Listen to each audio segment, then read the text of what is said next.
Hello everyone. So we are discussing previous year questions of the chapter Principles of Inheritance and Variation and the topic Inheritance of one gene. In today's session we are going to discuss a short answer type question of 3 marks which was asked in the CBSE board 2024. So the question is, a pea plant with purple flowers when crossed with a plant with white produced 50 plants with only purple flowers. On selfing, these plants produced 482 plants with purple flower and 162 with white flowers. Explain the pattern of inheritance with the help of Punnett square.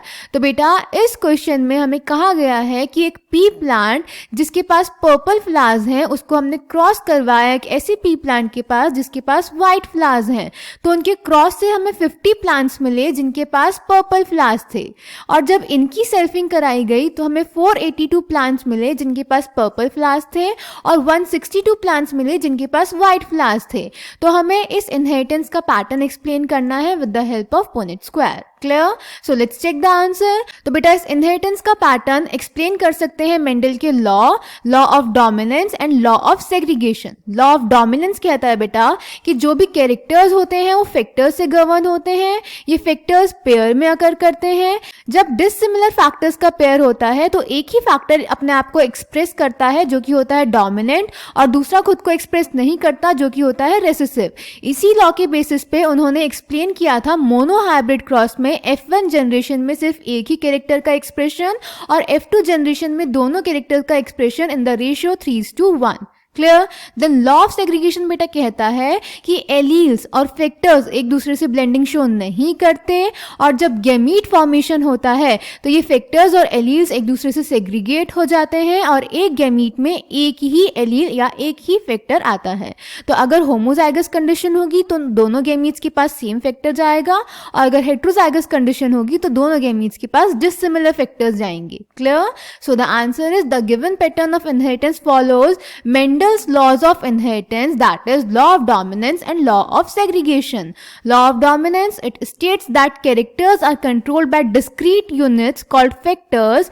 Factors occur in pairs. In a dissimilar pair of factors, one member of the pair dominates dominant, the other recessive.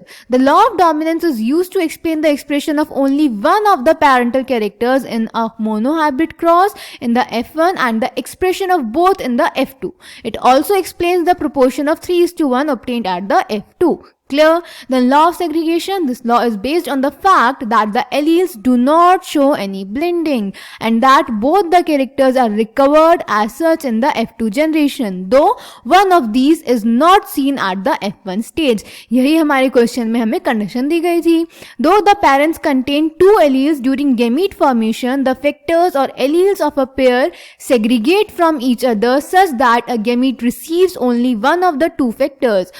Of course, a homozygous parent produces all gametes that are similar while a heterozygous one produces two kinds of gametes each having one allele with equal proportion. Clear? Then बेटा इसको Punnett square की help से हमें explain करना था। तो हमारे जो पेरेंट्स थे वो थे पर्पल फ्लावर के साथ और व्हाइट फ्लावर के साथ। तो पर्पल यानी वॉयलेट हमें पता है डोमिनेंट ट्रेट है तो इसको हम कैपिटल वी से डिनोट करते हैं और व्हाइट को स्मॉल वी से। तो जब पुनेट स्क्वायर की हेल्प से इनका क्रॉस दिखाएंगे तो कैपिटल वी यानी पर्पल पेरेंट के गैमीट्स हो जाएंगे कैपिटल वी और व्हाइट के हो जाएंगे स्मॉल वी। जब इनका क्रॉस करवाएंगे तो जितने भी प्लांट्स प्रोड्यूस होंगे उन सब का जीनोटाइप होगा कैपिटल वी स्मॉल वी और फिनोटाइप होगा पर्पल फ्लावर्स। क्लियर? ये थी हमारी F1 जनरेशन। जब इसकी सेल्फिंग करवाएंगे तो बेटा गैमीट्स बनेंगे capital V and small v. इसमें जब कैपिटल वी क्रॉस करेंगे तो जीनोटाइप हो जाएगा कैपिटल वी और फिनोटाइप हो जाएगा पर्पल फ्लावर्स।